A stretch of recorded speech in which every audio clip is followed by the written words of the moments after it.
2026 yılı Kore dizi sektörü için tam anlamıyla çılgın bir yıl oldu. Ama dürüst olalım, günlerce gündemden düşmeyen, sosyal medyayı sallayan o dev yapımların hangileri gerçekten zamanınıza değdi? Hangileri koca bir hayal kırıklığıydı? Bu videoda hayaletlerin hakkını arayan avukatlardan süper güçleri eline yüzüne bulaştıran mahalleliye, romantizmin sınırlarını zorlayan sert okul dramalarına kadar bu yılın en çok ses getiren 7 Kore dizisini tüm gerçekleriyle masaya yatırıyoruz. İncelemelere geçmeden önce K-drama dünyasının en güncel değerlendirmeleri ve kimsenin fark etmediği detayları kaçırmamak için kanala şimdi abone olmayı ve beğeni butonuna basmayı unutmayın. 2026'nın en iyilerini incelemeye başlayalım. Candice Love Be Translated.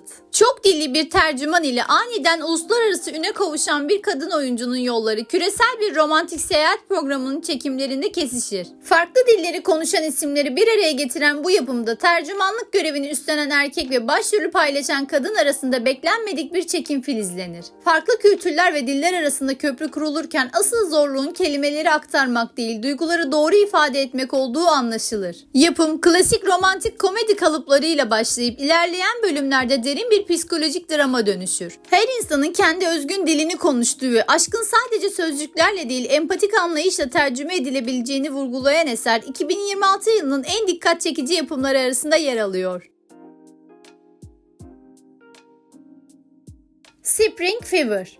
Büyük şehirde yaşadığı ağır hayal kırıklığı ve skandalların ardından her şeyi geride bırakıp küçük bir kasabaya sığınan bir öğretmenin hikayesi var burada. Kalbini tamamen dış dünyaya kapatmış bu kadının yolu kasabanın kendine has, biraz sert görünümlü ama içi sıcacık insanıyla kesiştiğinde hikaye bambaşka bir havaya bürünüyor. Başroldeki kadın karakter geçmişte uğradığı haksızlıklar yüzünden etrafına adeta görünmez bir duvar örmüş durumda. Soğuk, mesafeli ve kimseye güvenmeyen yapısının altında aslında kırılmaktan korkan narin bir ruh saklı. Erkek karakter ise tam aksine dışarıdan bakınca heybetli, hatta biraz sokak tipini andıran ama tanıyınca kocaman bir kalbe sahip olduğunu kanıtlayan bir enerjiye sahip. Önyargısız yaklaşım ve dosdoğru tavrıyla karşı tarafın ördüğü o kalın duvarları ilmek ilmek çözmeyi başarıyor. Açıkçası yapım yıpranmış iki ruhun birbirine nasıl şifa olduğunu anlatırken klasik romantik komedi klişelerine hiç sığınmadı. Yerel kasaba hayatının samimiyeti ve ana karakterlerin arasındaki o doğal uyum insanı ekran başına kilitliyor. Ruhunuzu dinlendirmek, yüzünüzde tebessümle sıcacık bir bahar havası solumak istediğiniz anlarda kesinlikle şans verilmesi gereken işlerden biri. Phantom Lawyer. Hukuk dünyasının o soğuk, sıkıcı koridorlarını unutun. Çünkü karşımızda hayaletlerin hakkını savunmaya çalışan çok garip bir mahkeme var. Adaletin bu dünyada tecelli etmediğine inanıp arkada gözü yaşlı kalan ruhlar davalarını çözmesi için bu tuhaf büronun kapısını çalıyor. Yaşayanların göremediği detaylar, çözülmemiş cinayetler ve sır perdeleri derken ortaya aşırı hareketli bir tempo çıkıyor. Hikayenin merkezindeki karakterimiz aslında son derece parlak bir geleceği varken bir anda kendisini bu doğaüstü davaların ortasında bulan bir avukat. Mantığıyla hareket etmeye çalışırken bir yandan da gözünün önüne gelen ruhlarla baş etme çabası insanı bayağı eğlendiriyor. Yanındaki kadın karakter ise işin ruhani boyutuna hakim, gizemli ama bir o kadar da gözü kara bir tip. Açıkçası diziyi izlerken hiç sıkılmadım. Hukuk dramasının ciddiyetiyle fantastik unsurları öyle bir dengelemişler ki ne saçma duruyor ne de kasvetli bir hal alıyor. The Wonderfuls. 1999 yılının o kıyamet senaryolarıyla dolu, endişeli ama bir o kadar da merak uyandıran atmosferine götürüyor bu dizi. Küçük bir kasabada kendi halinde yaşayan, hatta mahallenin pek de ciddiye almadığı bir grup insanın beklenmedik bir olay sonucu aniden süper güçler kazanmasıyla işler tamamen çığırından çıkıyor. Ancak karşımızda dünyayı kurtaran havalı kahramanlar yok. Kendi günlük dertleriyle boğuşurken bu tuhaf yetenekleri eline yüzüne bulaştıran çok tatlı bir ekip var.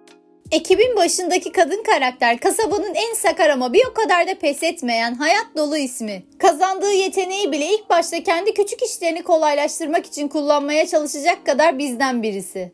Yanındaki erkek karakter ise olaya çok daha temkinli ve şüpheci yaklaşan, kasabanın o kaos ortamından mantığın sesi olmaya çalışan ama her defasında kendini olayların tam ortasında bulan biri. Ekibin diğer üyeleriyle birlikte ortaya çıkan o saf mahalle dayanışması ve beceriksizce verdikleri mücadele sahneleri izleyiciyi hemen sarıp sarmalıyor. İnsanın içini ısıtan arkadaşlık dinamikleri ve absürt komedisiyle 2026'nın en neşeli, en kafa dağıtan dizilerinden biri kesinlikle bu. Agent Kim Reactivated. Yıllar önce saha görevlerini, aksiyonu ve tehlikeyi tamamen arkasında bırakıp sakin bir emeklilik hayatı seçmiş eski bir ajanın yeniden sahalara dönme macerasını izliyoruz. Mahallesinde kendi halinde, hatta biraz beceriksiz bir adam gibi takılırken geçmişinden gelen büyük bir tehdit yüzünden o eski tehlikeli kimliğini üzerindeki tozları silkeleyerek ortaya çıkarmak zorunda kalıyor. Yılların getirdiği yorgunluk ve komik bir isteksizlikle işin içine girse de kriz anında tam bir ölüm makinesine dönüşüyor. Yanındaki kadın karakterimiz ise teşkilatın yeni nesil teknoloji bağımlısı, kuralcı ama bir o kadar da hırslı genç ajanı. Eski okul yöntemlerle çalışan tecrübeli ajan ile modern teknolojiden şaşmayan bu genç kadının mecburi ortaklığı sahneleri inanılmaz renklendirmiş. Aksiyon ve komediyi harika bir dengede tutan, hiç yormayan bir yapım olmuş. Özellikle dövüş sahnelerindeki o doğal mahalle atmosferi ve karakterin keşke hiç bu işlere bulaşmasaydım hali izlerken aşırı keyif veriyor.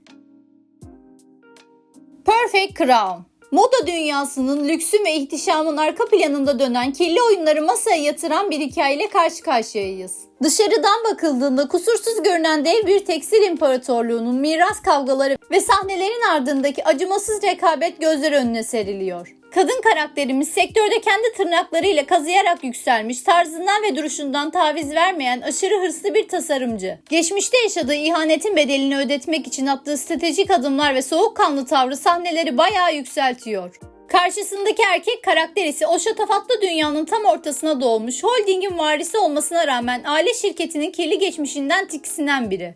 Entrikanın ve ters köşelerin bir an bile durmadığı, göz savaşlarını sevenleri ekrana kilitleyecek bir dizi.